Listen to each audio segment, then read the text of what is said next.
주요 정치 이슈들 거두절미하고 알맹이부터 토론해보는 거두절미 각서라고 합니다.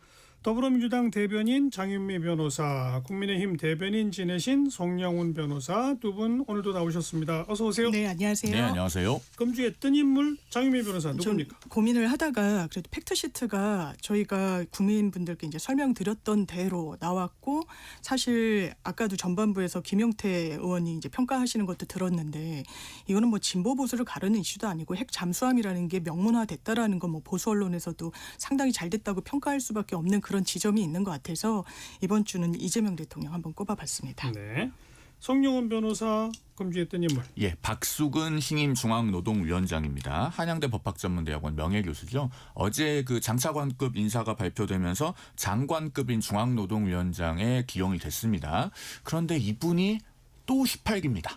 이재명 대통령과 연수원 동기인 그 문제의 사법연수원 18기죠. 지금 주요 고위 공직자 중에 연수원 18기가 즐비합니다. 정성호 법무부 장관, 그다음에 이재명 대통령은 전부 무죄라고 했던 조원철 법제처장, 또 차정인 국가교육위원장, 이찬진 금융감독원장, 차지훈 유엔 대사, 위철환 중앙선관위 상임위원, 이런 분들이 모두 18기인데 또 18기가 한 명 추가됐어요. 아마 이분에 대해서 제가 이렇게 말씀드리면 민주당에서는 문재인 정부 때도 중앙노동위원장을 하셨던 분이다 라고 얘기할 것 같은데 제가 이것까지 하나 짚어드리겠습니다. 1954년에 중앙노동위원회가 설치된 이래로 중앙노동위원장을 두 번째 맡는 분은 이 이재명 대통령의 연수원 동기인 박수근 신임중앙노동위원장이 유일합니다.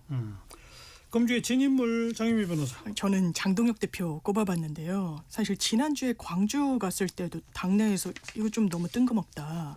근데 이번 주는 이제 광주를 갔다는 거 그러면 뭐 확장성을 좀 고민하는 그런 행보라고 읽힐 여지도 있었는데, 이번 주는 내가 황교안이다 이렇게 이야기를 하더라고요. 황교안 전 대표 전 총리 같은 경우에는 내란을 두둔했습니다. 그러면서 그날 우원식을 체포하라, 한동훈을 체포하라 라고 했어요. 이번 기회에 좌파 척결을 해야 된다라고까지 선전선동을 했습니다. 그럼 본인이 공직자를 지냈던 사람으로서 어떤 수사에는 제대로 응했나요? 아니요.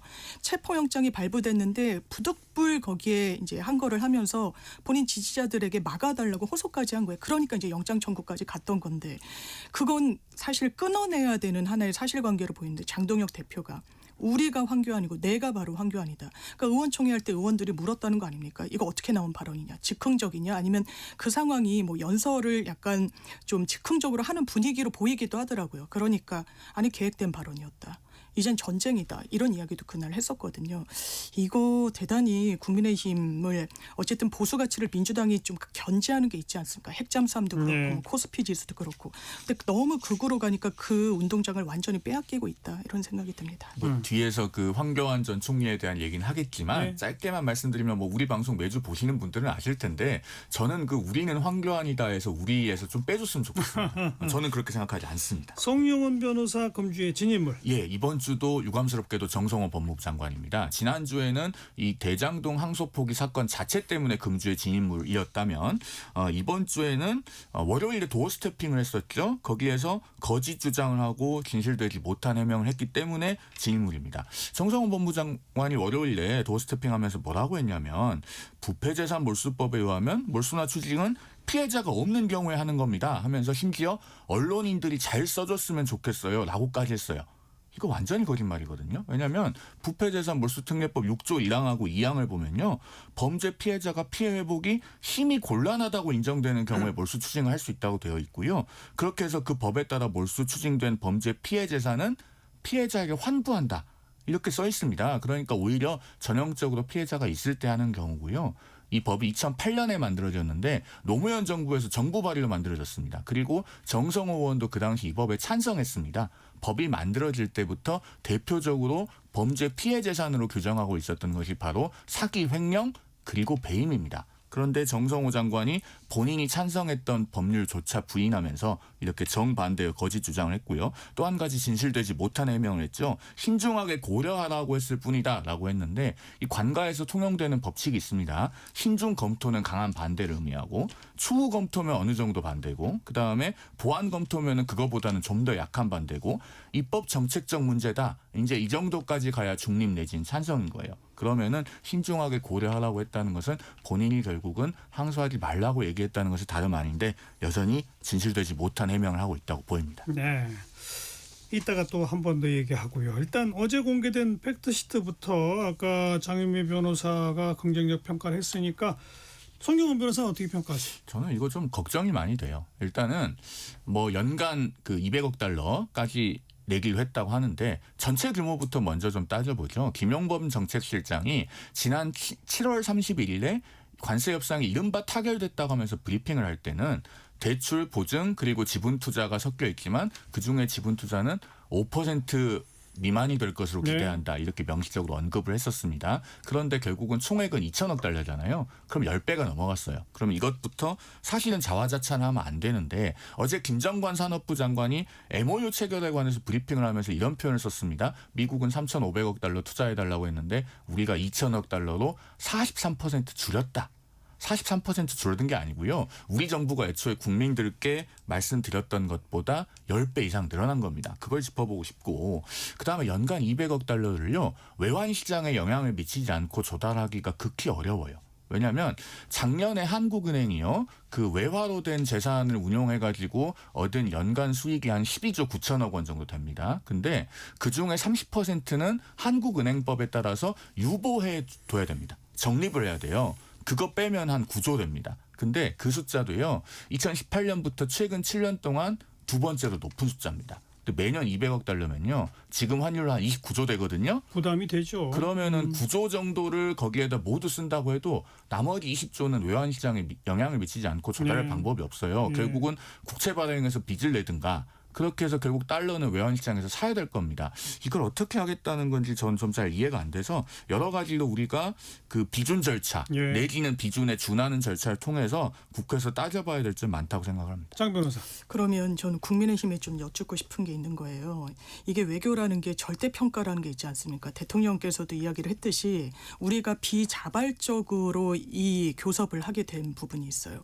미국이 전체 나라한테 사실상 어떤 시장 흐름과는 다르게 미국에 직접 투자할 것을 이야기합니다. 이게 일본도 그랬고 우리도 그랬는데 그러면 일본과 비교를 해봤을 때 일본은 완전히 낙제점이라고 이야기를 하고 있죠. 그리고 한국에서는 이제 말씀하신 부분 중에 이게 대한민국에 부담이 되는 게 맞습니다. 그러면 이 부분을 정부에서도 왜냐하면 환율과도 연동이 돼 있으니까 외화를 바로 매입하는 방식으로 이거 투자는 못한다. 그리고 투자 쳐도 일본 같은 경우에는 상당히 이게 미국이 주먹구구식으로 하는데 하나의 제지도 못하도록 그 문구가 들어갔다고 하더라고요. 예. 근데 한국 같은 경우에는 투자 지표나 성과 같은 것을 같이 좀 들여다볼 수 있도록 그러니까 안전장치를 취해놓은 부분이 있고 그런 부분과 관련해서 특히 또 국민의힘에서는 계속해서 왜 안 나오냐 뭐 거의 초시계를 재듯이 이렇게 하는데 이게 큰 틀에서 보면요 미국이 만약에 그런 국내 상황을 악으로 이게 좀 지렛대로 삼을 수 있는 거죠. 빨리 하기로 하는 게 정치적 부담으로 한국 정치 내에서 가동될 수 있는데 그럼 몰아치는 예. 거예요. 핵 잠수함도 사실 문구가 들어가냐 안 들어가냐가 상당히 중요했던 겁니다. 미국 국무부의 매파들은 핵 잠수함을 한 7개 국가 이상이 갖는 걸 원하지 않거든요. 이 부분이 확대되는 걸 일본도 그러니까 자기네들도 해달라고 하지만 문구에 넣지 못했습니다.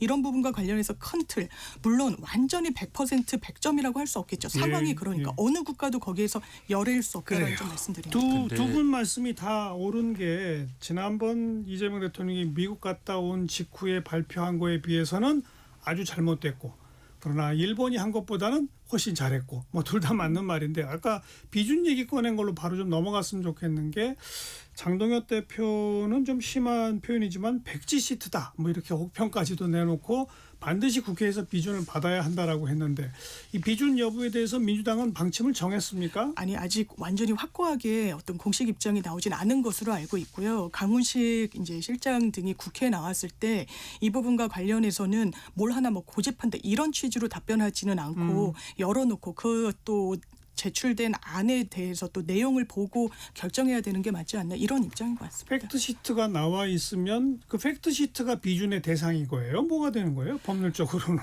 그래서 MOU가 되는 거예요? 뭐가 되는 거예요? 내부에서는 이제 MOU로 나오더라도 이게 법률 어떤 조문과는 이 법률적인 위상이 다르다 보니까 비준의 대상은 아니지 않느냐 이런 법률 검토 의견이 있는 것으로는 알고 있습니다. 그러니까 국민의힘은 어떤 문서를 비준 그 대상으로 삼아야 한다고 생각하세요? 일단 지금 당의 그 외통위 의원들 중심으로 나오고 있는 얘기는 MOU를 비준 대상으로 삼아야 된다는 겁니다. 그리고 저는 그 주장에 일리는 있다고 보는 것이 헌법 60조가 국가나 국민에게 중대한 재정적 부담을 지우는 조약은 국회 비준 대상이라고 하고 있지 않습니까? 그런데 이건 명칭이 조약인 것에 국한되지는 않거든요. 한미 FTA도 명칭이 한미 자유무역 협정입니다. 협정입니다만 비준의 대상이죠. 예, 예. 그러니까 MOU도요. 이게 사실은 앞으로 한미 투자 협정을 매우 방대한 분량으로 디테일하게 체결을 하는 과정을 거치겠습니다만 MOU의 틀을 벗어날 수는 없을 거예요. 그러면은 이걸로 인해서 우리 국가와 국민에게 앞서 말씀드린 것처럼 중대한 재정적 부담이 발생한다면 네. 이걸 비준해야 되는 것이 아니냐라는 생각이 들고 그리고 추가로 특별법도 필요한 건 맞죠? 아니 그러니까 그 특별법 문제가요.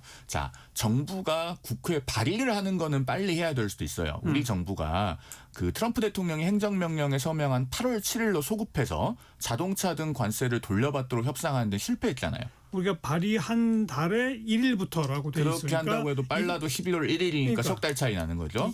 이달 안에 발의해야 11월 1일부터 되는 맞습니다. 거죠? 근데 설령 발의는 해놓는다고 해도 그 법을 국회에서 일사천리로 빠르게 통과시킬 건 아니에요. 앞서 장 대변인께서 이제 국민의힘이 빨리 해라 하지 않았냐라고 하는데 이거 정확히 구분해서 봐야 됩니다. 협상 타결은 우리가 경제의 불확실성을 제거하고 뭐 관세도 환급받고 하기 위해서 빨리 할 필요가 있었어요. 일본이 빨리 해서 실제로 8월 7일로 소급해서 자동차 관세 환급 받았잖아요. 그런데 협상 타결하고 별개로 우리가 그 합의에 구속되고 합의를 이행하는 건 천천히 해야 되는 겁니다. 왜? 지금 미국 연방대법원에서 그 상호관세에 대한 심리 시작됐잖아요. 5일부터. 위헌 여부. 그렇죠. 예. 이게 1심, 2심에 의해서 연방대법원에서도 위헌이라고 판결이 나오면 우리가 5,940억 달러를 투자 및 구매해야 될 필요가 없는 거예요. 3,500억 달러 외에 우리 기업의 직접 투자, 항공기 구매, 무기 구매, 주한미군 지원까지 합하면 팩트시트에 나와 있는 총 금액은 5,940억 달러입니다. 이거 할 필요가 없는 거죠. 그러면은 그 절차에 천천히 가기 위해서는 우리가 이 특별법을 적어도 국회 비준 절차에 준해서 국회가 아주 신중하게 심의하면서 충분한 수기 과정을 거쳐야 됩니다. 네. 지금 민주당의 의석이 절대 다수니까 어차피 그 앞으로의 후속 조치를 위해 특별법은 필요하다는 게 지금 정부와 여당의 입장이고 맞습니다. 예. 그러면 특별법 제정하는 과정에서 여야 협의하는 과정에 비준안도 같이 논의 안 할 이유가 없는 거 뭐 아니에요? 열어놓고 검토는 그러니까요. 할 수 있다라는 생각이 들고요. 또 특별법으로 지원해야 되는 부분이 많고 특별법을 지연한다라고 해서 지금 팩트시트까지 나온 그 절차가 늦어진 건 아니기 때문에 어쨌든 속도를 낼 수밖에 없는 그런 상황으로 보입니다. 자, 뭐 물론 뭐 그 세부 내용을 하나하나 검토하는 과정에서 더 논의할 게 있으면 뭐 시간에 쫓길 필요는 없겠으나 네. 또 그렇다고 뭐 마냥 지연시킬 필요는 없다. 뭐 그렇게 그런 정도의 보여집니다. 표현이라고 예. 이제 보여지고요. 하나만 제가 짧게 말씀을 드리면 왜 비준 절차가 중요하냐면 비준을 위해서 국회에서 논의하는 과정에서 많은 정보가 공개되고 국민들께 전달이 됩니다. 그래서 한미 FTA도 비준 과정에 4년 걸렸다는 것 아니겠습니까? 어제 이제 양해각서에 서명을 하면서 우리 산업부 홈페이지에 보면 비공식으로 그 MOU 국문 번역본이 올라왔어요. 그런데 거기 보면 아마 우리 청취자들께서는 처음 들으시는 말씀일 텐데 우리가 원리금을 회수하기 전까지는 투자 수익을 5대5로 배분받는다고들 흔히 알고 계시잖아요. 네. 그런데 그 양해각서 15항에 보면 어떤 문구가 있냐면 그 5대5 뒤에 괄호 열고 미국 세금 공제 후라고 써 있어요. 그러면 예를 들어서 세율이 20%면요. 그 투자에서 100을 벌었어요. 20을 세금 내고 나머지 80을 가지고 반반 나누잖아요. 그럼 우린 40 가져올 거잖아요. 그러면은 이건 5대5가 아니고 6대4예요.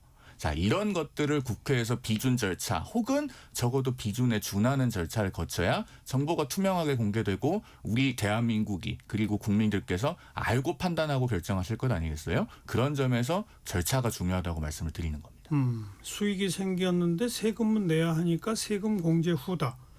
이건 어찌 보면 뭐 괄호 안 열어도 그냥 당연한 얘기니까 예. 일단 넘어갔을 수도 있는데 또 듣고 보니 또 좀 그렇기도 하네요. 그런데 이게 뭐 비준 처리해야 되는 것과 국민이 알 권리 지금 짚어주신 대로 내용은 다 제출돼 있는 거잖아요. 설명은 지금 해주신 대로 명료하게 나와 있는 건데 국민들의 알 권리를 위해서 비준 동의가 필요하다는 논리적인 그 연결고리에는 좀 동의하기가 어렵고 비준 동의는 헌법상 앞서 말씀 주신 대로 국민에게 부담이 됐을 때 이것을 그 무게감이나 이런 걸 국회에서 처리하도록 한 부분인데 그걸 실무적으로 어떻게 할 것인가. 근데 과거에 일단 한미 FTA 비준 동의로 처리할 때 42개월인가 걸렸다는 거 아니겠습니까? 그랬을 때 속도가 이렇게 지체되는 건 지금 말씀 주신 대로 국민의힘에서도 원하는 방향이 아니라고 하니까 최선의 방향을 좀 찾아가야 될 것 같습니다. 여야 협의. 핵 추진 잠수함 명기된 거는 국민의힘도 일단은 긍정적으로 보는 거죠. 일단 기재가 된 건 좋은데요. 미국이 거기에 대해서 실제로 어떤 생각을 갖고 있는지는 우리가 좀 주의 깊게 봐야 될 것 같습니다. 왜냐하면은 거기서 중요한 것은요. 한미 원자력 협정에 부합하는 이라는 표현이거든요. 이게 지금 영문에는 어떻게 되어 있냐면요. Consistent with the bilateral 1, 2, 3 agreement. 이렇게 되어 있습니다. 이거는 한국과 미국 상호 간의 현재의 원자력 협정을 얘기하는 거거든요. 그러면은 여기에 담겨 있는 미국의 함의는 새로운 원자력 협정을 체결하진 않겠다. 그러면은 최대가 개정이고 아니면은 현재의 원자력 협정을 그대로 두면서 뭔가 부속 합의를 해서 한국의 권리는 상당히 뭔가 제한적으로 추가 부여하는 정도가 될 가능성이 있어서 우리가 이게 2010년에요. 원자력 협정을 개정 협상을 5년을 했잖아요. 그때 재처리에 관해서 굉장히 집요하게 요구를 했습니다만 결국 잘 안 됐어요. 그런 역사적 전례를 참고해 봤을 때 아직까지 우리가 원자력 추진 잠수함을 언제 그리고 어떻게 어떤 재원의 잠수함을 가질 수 있을 건가 이건 상당히 미확정된 부분이 많다라고 생각합니다. 그거는 위성락 안보실장도 명시적으로 인정을 했어요. 미국과 앞으로 계속 협의가 많이 남아있다. 정말 그건 협의를 잘 해야 되고 다만 이제 방향성에 있어서 우리의 목표가 핵추진 잠수함을 우리가 짓는 거 우라늄 농축하는 거 핵연료 재처리하는 건데 그런 내용들이 일단 언급됐다는 게 그 방향으로 그러나 아직 협의가 끝나진 않았다. 뭐 이런 얘기 아니겠나 싶어요. 맞습니다. 일단 미국의 지지를 끌어냈다는 거, 그걸 또 명문화했다는 게 엄청난 의미가 사실상 있는 거고요. 이 백악관과 한국이 동시에 이 팩트시트를 발표를 했는데, 그러니까 기본적으로 이재명 정부에 대한 신뢰가 깔려 있다는 건 사실 무시할 수 없습니다. 왜냐하면 한국의 민주주의 역량과 회복력을 보여준 이재명 대통령의 당선이란 표현을 쓰면서 안보 동맹과 이 한미의 연결고리를 강화하기 위해선 상호 신뢰가 필요한데 이 상호 신뢰와 관련해선 이론의 여지가 없다라는 점이 다시금 확인됐고 그 기반 위에서 핵 잠수함 문헌상 한 거는 문헌상 그냥 트럼프 대통령이 말로만 한 것과는 무게감이 완전히 다른 것이거든요. 정말 큰 한 발자국을 뗐다고 생각합니다. 1시 31분 향해 갑니다. 잠깐 교통정보 전해드릴게요. 서휘영 씨.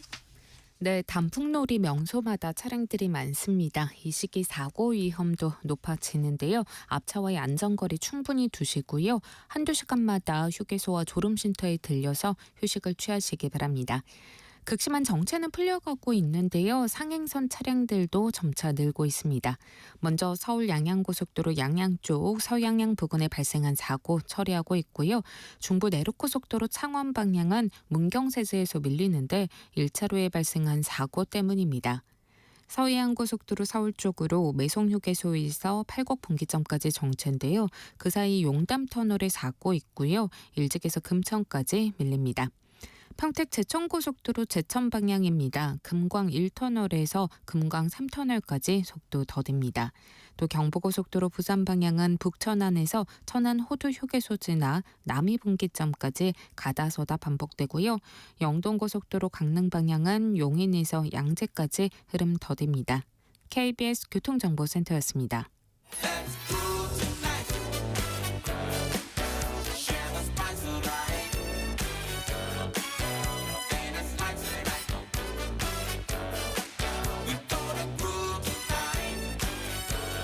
국민 MC 정관용. KBS 1라디오 정관용의 시사본부. 들어보면 달라요.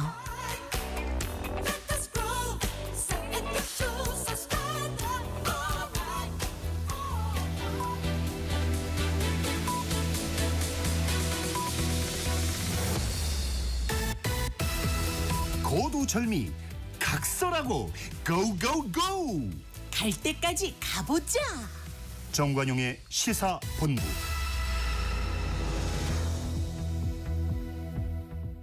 매주 토요일 2부 거두절미 각설하고 더불어민주당 대변인 장윤미 변호사, 국민의힘 대변인 지내신 송영훈 변호사와 함께하고 있습니다. 금주의 핫한 한마디 장윤미 변호사. 저는 윤석열 전 대통령이 본인 재판에 임하는 전략이랄까요? 이런 걸 보면 반드시 탄핵해야 되는 증인이 나왔을 때 본인이 나오더라고요. 그리고 어떻게 보면 진술에 영향력을 미칠 수 있는 증인일 때 나오는 것 같습니다. 그런데 소기의 성과를 잘 거두지 못하는 것 같은 게 이를테면 이제 곽종근, 홍장원 이건 탄핵 반드시 해야 되니까 나왔었던 걸로 보이고, 그런데 최근에도 이제 공무집행 방해와 관련해서 재판이 이 내란과 별도로 다른 재판부에서 되는데 거기 경호처 간부가 나온 거예요. 그래서 증언을 하는데 윤석열 대통령이 그때 막 그 공수처에서 체포영장 집행하려고 들어오고 이랬을 때 아작난다고 느끼게 위력 순찰하라라고 했다라는 겁니다. 총을 보여줘도 상관없다. 여기에 미사일이 있다라고 했다는 거예요. 이런 부분과 관련해서 또 이게 식사 자리 1월 1일 날 했다라는 건데 전반부 한 1시간 이상은 장광설을 아주 그냥 가십성 말을 막 가볍게 했다라는 거고 가벼운 소재의 말이 있었고 뒤에 이제 그런 발언이 나왔다는 건데 대단히 이 부분과 관련해서 좀 참담함을 느낍니다. 지금도 경고성 계엄이었다라고 하는데 송미령 장관 같은 경우에도 당시에도 장관이었고 아니 이 부분과 관련해서 이거 아무것도 아니니까 걱정하지 마라 그러면서 마실 것 좀 가져와라 이러고 한덕수 전 총리에게는 내가 가야 되는 일정 앞으로는 당신이 챙기라고 했다는 거예요. 이게 어떻게 경고성 일회성 발언입니까? 이런 사실관계가 계속 재판에 이제 윤석열 전 대통령의 어떤 의지와는 무관하게 계속 나오는 것 같습니다. 금주의 핫한 한마디 송영훈 변호사. 예, 국무총리실 관계자가 이번 주에 SBS에 했다고 하는 답변입니다. 공직자가 제출한 휴대전화의 통화 내역과 메시지 등을 들여다보는 정도다. 지금 뭐냐면은 이른바 그 내란가담 공직자 조사 TF라고 해서 공직사회 전반에 대해서 일종의 검열 내지는 검증을 하고 숙청을 하다시피 하는 TF가 만들어지고 있습니다. 그런데 이 과정에서 이제 디지털 포렌식을 하고 공직자들의 휴대전화 같은 걸 제출받아서 다 들여다보겠다는 것 아닙니까? 그리고 이거를 자발적 제출 유도라고 표현을 해요. 그런데 자발적 제출이 아니고 이거 제출하지 않으면은 대기 발령하고 수사 의뢰까지 한다는 겁니다. 그러면 이게 자발적 제출입니까? 위력으로 제출을 강제하는 거죠. 이거는 명백하게 헌법상 영장주의에 반하는 거예요. 대한민국 헌법 제12조 3항은 체포구속, 압수 또는 수색을 할 때는 적법한 절차에 따라 검사가 신청에 의하여 법원이 발부한 영장을 제시해야 한다. 이렇게 규정하고 있습니다. 그런데 이렇게 위력으로 휴대전화를 제출하도록 해서 그 안을 다 보겠다. 매우 반헌법적인 조치인데 국무총리실에서 그냥 통화 내역과 메시지를 들여다보는 정도다. 이 정부의 헌법에 대한 인식이 어떤 것인지 적나라하게 드러내는 발언이라고 생각합니다. 이 TF의 명칭이 헌법 존중 정부혁신 TF라고 하는데 이것은 헌법 존중이 아니고요. 명백하게 가장 반헌법적입니다. 이런 것 당장 중단하시기 바랍니다. 요 대목은 장윤미 변호사 한 말씀 드려야 되겠는데 총리실이 그러니까 12.3 내란 사태에 공직자들이 가담한 게 있는지 없는지 일제 점검하겠다는 거 아니에요? 쉽게 말하면. 맞습니다. 이게 내란이라는 거는요. 국민한테 총뿌리를 들이댄 겁니다. 엄청 엄중한 범죄예요. 그런데 거기에 공무원들을 다 형사처벌하고 할 수는 없는 겁니다. 다만 공직사회에 이런 분위기가 있다는 거예요. 저 사람 이 계엄 불법일 때 이러저러한 행태를 한 걸 우리가 다 알고 있는데 승진한다. 자괴감을 느낀다는 거예요. 그러면 이걸 다 형사처벌하고 하는 게 아니라 공직기강을 바로 세울 필요가 있는 겁니다. 이건 대한민국의 역사를 정확하게 점검하고 한 다른 페이지로 넘어가기 위한 필수 조건이에요. 지금 영장주의 말씀하셨는데 영장주의를 어떻게 안 지킬 도리가 있겠습니까? 그러니까 들여다보고 혐의가 있으면 이거는 공무원은 또 고발을 해야 되는 또 의무의 주체이기도 합니다. 만약에 수사까지 갈 정도면 이를테면 그런 거예요. 외교부에서도 계엄은 정당한다고 막 해외에 공문을 보내고 이랬었던 부분도 있습니다. 전혀 이런 게 점검이 되지 않는 게 대한민국이 다음 단계로 나가는데 도움이 되는 거 아니에요.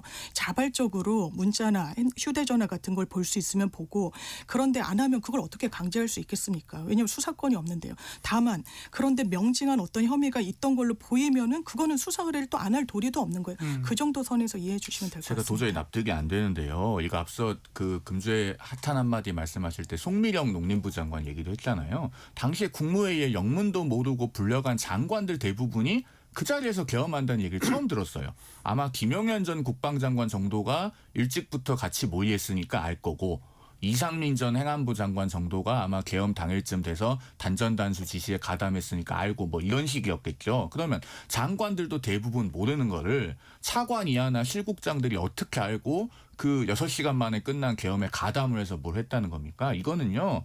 내란 청산이라는 명목을 들어서 사실상 공직사회 전체를 검열하고 숙청하겠다는 거예요. 벌써부터 지금 허위 투사가 들어와서 문제가 되고 있다고 하지 않습니까? 그런데 이걸 49개 중앙행정기관의 기관별 제보센터를 만든다고요. 그러면은 이거는 다 서로 밀고 하고 뭐 허위 제보까지 해서 서로 죽고 죽이라.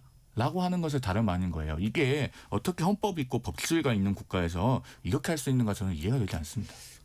저는 두 분 목소리를 들으면서 참 좀 어떤 의미에서 좀 난감한 난 느낌이 드는 게 우선 송영원 변호사 지적이 우선 저는 옳다고 보는 게 장관들도 잘 몰랐었는데 그 6시간 동안에 뭘 할 수 있었겠느냐. 그 말 일리가 있어요. 그런데 6시간 동안에도 여러 가지 일을 하려면 또 할 수도 있어요.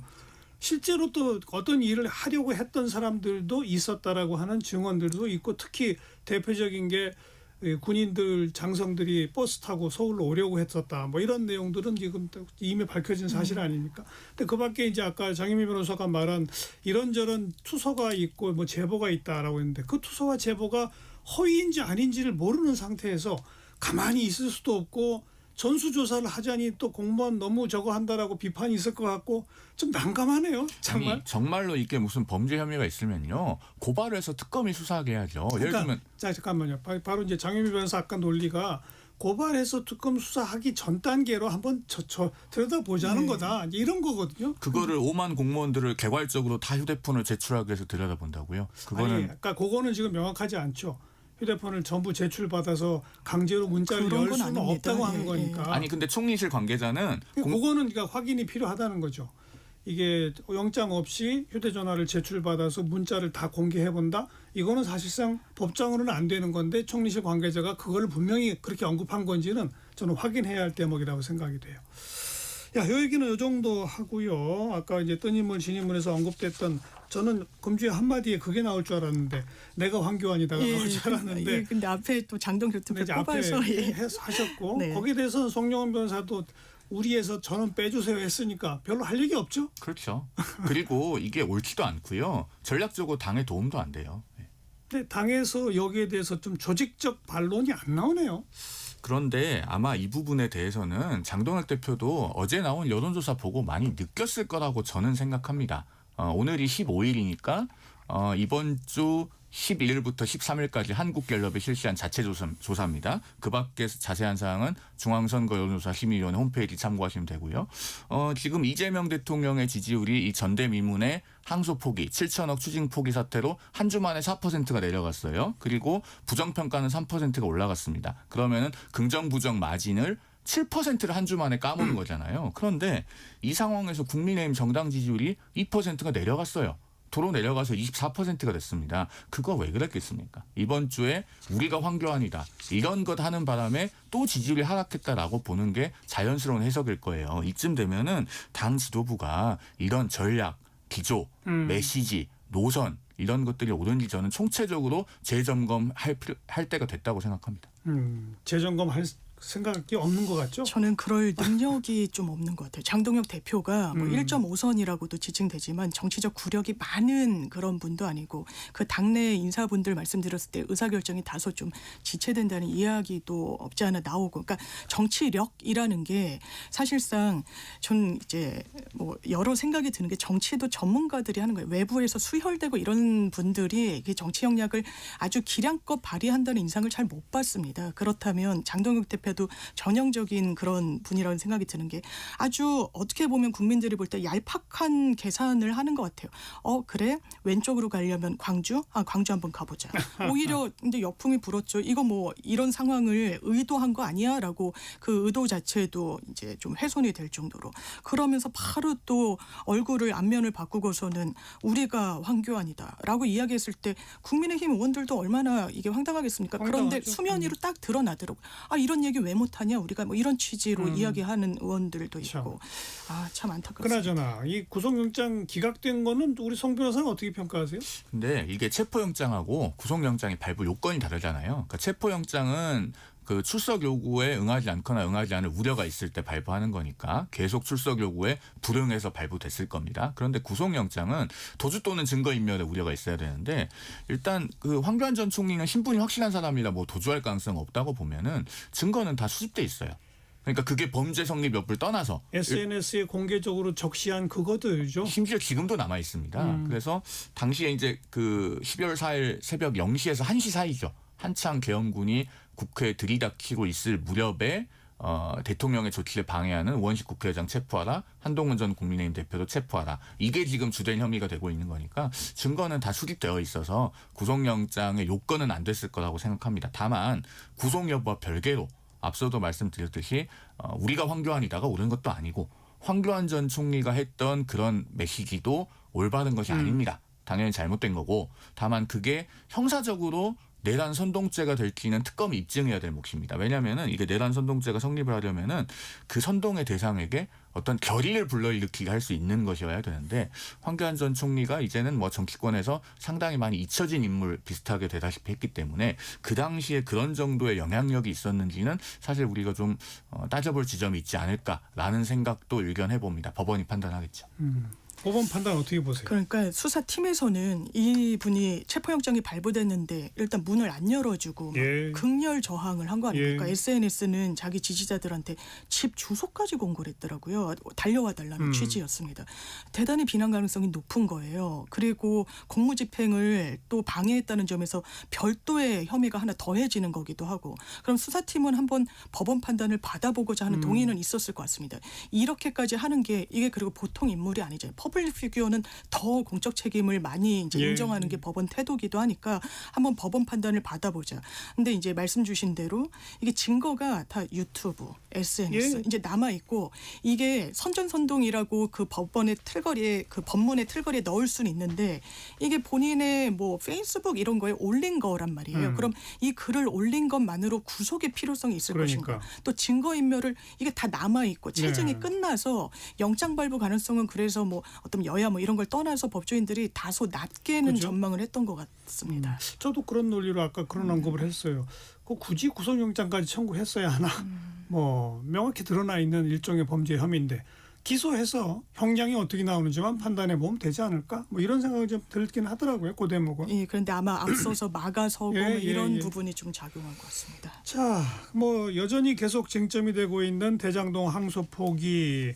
아까 우리 정성호 법무장관에 대해서 조목조목 우리 송영우 변호사가 비판했으니까 네. 장윤희 변호사 어떻게 이게 왜 그러냐면요. 기본적으로 이게 법리적인 거라 상당히 좀 난이도가 있는데 정확하긴 그렇습니다. 이런 재산상 범죄는 범죄수익은닉규제법의 규율을 받아요. 아까 말씀하신 부패 그거는 좀 후순이고 거기에 추징 몰수할 수 있는 범죄가 적시가 돼 있습니다. 배임은 빠져 있어요. 왜냐하면 이를테면 제가 사기 피해를 당하고 배임의 피해자면 그거는 제가 받아내야 되는 거예요. 국고로 환수되면 안 되는 거예요. 형사 절차에서. 그래서 아까 말씀 주신 이제 범죄수익은닉규제법에 따르면은 배임죄는 추징몰수의 대상이 아니라는 건 맞고 다만 부패 재산 몰수법이라는 게 아주 현저히 이 당사자가 본인이 이 어떤 뭐 청구를 해가지고 받기 어려울 때 그래서 실무에서는 이 현저히 어려울 때가 아주 노인이거나 고령이거나 이걸 할 수 없는 뭐 장애가 있거나 이런 분들을 위해서 이 현저히 어려울 때는 그럼 추징몰수를 해서 우리가 피해자한테 주겠다라고 이제 법이 규율이 돼 있는 거예요. 예. 근데 이 재판부는 이 부패 재산 몰수법에 따라서 이게 재판이 되게 길어지잖아요. 관련해서 이제 정진상 씨, 이재명 대통령 재판은 또 이제 멈춰 있고 그러면 당장 이익을 그 피해 금액을 환수하는 데는 상당히 좀 어려운 거 아니냐? 시간도 많이 라고 걸리고. 해서 이 부패 재산 몰수법에 따라서 했으니까 이거를 이제 인정을 해준 거거든요. 400 몇십억을.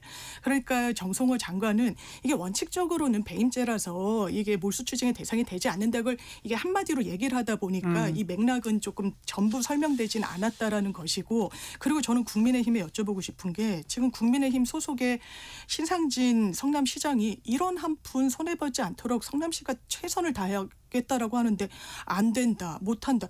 누구 말을 믿어야 되는 건지 좀 잘 모르겠습니다. 누구 말을 믿어야 되는지 제가 말씀드릴게요. 민사로 못 받는다고 보는 게 거의 기정사실입니다. 성남시장은 어쨌든 책무를 다해야 되니까 정치적인 차원에서 그렇게 얘기는 하겠죠. 그런데 어제 벌써 무슨 얘기 나왔습니까? 1,011억 원 추징금이 구형이 됐으나 추징금이 단 한 푼도 선고되지 않은 남욱 변호사 벌써 자기 추징 보전된 거 풀어달라고 요구했잖아요. 그리고 안 풀어주면 국가배상 손해배상 청구하겠다.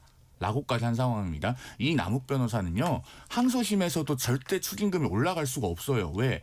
이해충돌방지법 위반으로 추징금 1,011억 원을 구형을 했는데 이해충돌방지법은 무죄 면소가 났습니다. 항소 포기했잖아요. 그럼 그 네. 부분은 확정이 됐어요. 추징금을 더 이상 올릴 수가 없는 알겠습니다. 상황이에요. 그래 알겠습니다. 하나만 더 말씀드릴게요. 잠깐만요. 아까 송 변호사 길게 얘기하니까 시간 균형은 맞는 것 같고 제가 여기서 끄는 게 다들 법조인이시잖아요. 네. 두 분 다 법조인이시고 뿐 아니라 여기에 지금 참전해 있는 사람들이 많아요. 조국 전 대표, 한동훈 전 대표, 정성호 장관 뭐 여러 법조인들이 서로 다른 주장을 지금 펴고 있기 때문에 여기서는 그냥 결론을 내릴 수가 없으니까 이 정도 말씀드리고 오히려 그러면 잠깐만요. 30초 하나만 팩트 체크 좀 하고 갈게요. 앞서 범죄수익은닉규제법 얘기하셨는데요. 제가 방송 나올 때 그냥 나오지 않아요. 저는 정성호 장관이 월요일에 도어 스태핑 했을 때 제가 직접 워딩을 다 영상 돌려가면서 타이핑을 쳐봤습니다. 그렇게 해가지고 그 스크립트 보고 들어오거든요. 정성호 장관이 분명히 부패재산 몰수법에 의한 몰수나 추징은 피해자가 없는 경우에 하는 경우다 이렇게 얘기했어요. 알겠습니다. 뭐 이거보다 본질은 지금 이제 검찰총장도 사퇴하고 다시 또 대행이 지금 임명되고 있는 사태이고 민주당은 여기에 항명하고 있는 검사들 징계하고 징계 당하면 5년 동안은 변호사도 개업 못하게 하겠다고 법도 개정하겠다라고 하고 있잖아요. 그 징계법 및 이런 등등 바로 지금 시작되나요? 어떻게 되나요? 네, 발의는 했고요. 음. 기본적으로 그렇습니다. 저희가 이 절차에 대해서는 그런 문제의식이 민주당에 강한 거예요. 이게 1차 수사와 2차 수사가 있거든요. 이 부패 방지 그러니까 이해충돌 방지법이 무죄가 나온 거는요. 법원이 검찰 수사한 거 증거로도 못 쓴다고 한 거예요. 원래 검찰이 배임액으로 공소장에 넣었던 게 651억 원이었습니다. 플러스 알파라고 했어요. 불상액. 그런데 그게 어느 시점에 4,895억 원으로 공소장 변경이 됩니다. 그 변수가 2차 수사팀 윤석열 정부의 어떤 출범 그리고 이재명 대표를 향한 수사가 없었다고 할 수 없어요. 그러니까 수사팀에서도 1차 수사팀은 우리 항소하길 원하지 않았다. 이거 2차 수사팀 의견이다. 윤석열 한동훈 그 체제의 2차 수사팀이 항소해야 된다고 얘기할진 모르겠습니다만 우리는 아닙니다. 이렇게 언론 인터뷰까지 하고 있습니다. 그런 맥락이 있어서 과연 이 부분이 항소를 하든 안 하든 민주당은 하든 상관이 없어요. 이재명 대통령도 마찬가지입니다. 왜냐하면 이 재판부가 해당 판결에서 이재명 성남시장에 대한 판단이 아니라는 걸 여러 곳에서 설치를 하고 있거든요. 그렇다면 이 부분을 왜 이렇게 끌고 있는가?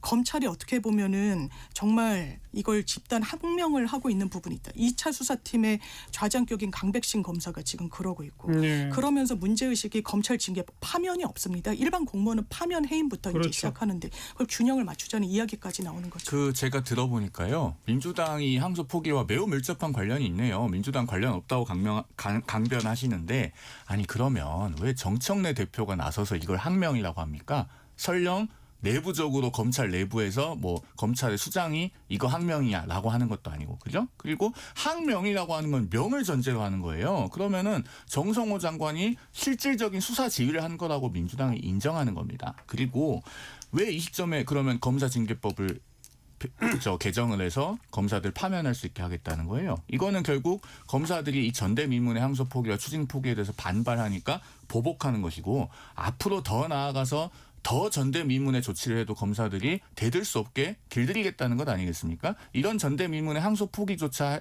하는 정권이라면 앞으로는 이재명 대통령의 범죄 혐의 사건에 대해서 공소 취소도 하고도 남겠다라는 생각이 들고요. 마지막으로 어제 또 민주당이 그 얘기도 했죠. 지금 16명의 검사장들 보직해임해라.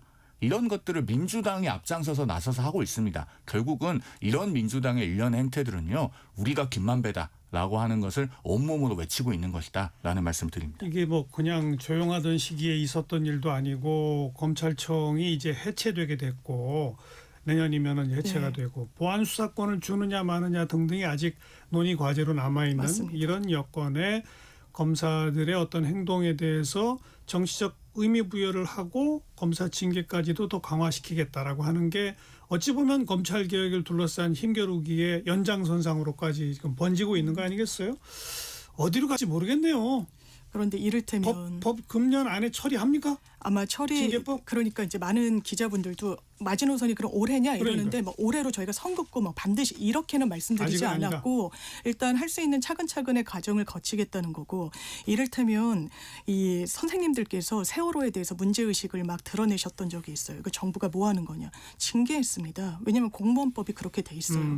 그런데 검찰은 파면 탄핵돼야지만 파면되는 거예요. 금고 이상의 형을 받거나 사실상 보셔서 아시겠지만 헌법재판소에서 관련 형사사건이 계류 중이라는 이유로 탄핵되지 않습니다. 거의 불가능에 가까워요. 이런 부분과 관련해서 일반 공무원분들과 검사를 달리 규정할 이유가 예, 있는가 예. 이런 제가 생각됩니다. 딱 한 말씀만 마지막으로 드리면 이거 항명이라고 규정하면서 앞으로 검사들 파면에서 옷도 다 벗길 수 있게 하겠다라고 하는 거는요. 민주당 안에 윤 어게인의 DNA가 몇 명이 흐르는 겁니다. 이거 박정훈 대령한테 집단 항명 수괴라는 무시무시한 죄명으로 군검찰이 기소했던 거하고 뭐가 다른가라고 묻고 싶습니다.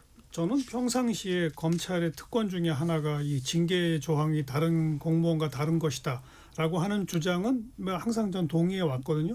근데 지금 요 와중에 그게 또 딱 들어가니까 참 지금은 또 말하기도 쉽지 않은 그런 국면이 되어 있는데 아무튼 지금 민주당은 좀 더 여론의 추이를 보면서 법 개정 여부는 신중하게 판단해 보겠다 이런 입장이라는 것까지 말씀을 듣고 정성호 법무장관 수준에서 검찰 내부의 무슨 감찰이나 인사조치 등등이 이어질지는 앞으로 한 일주일을 조금 더 지켜봐야 할 대목이다.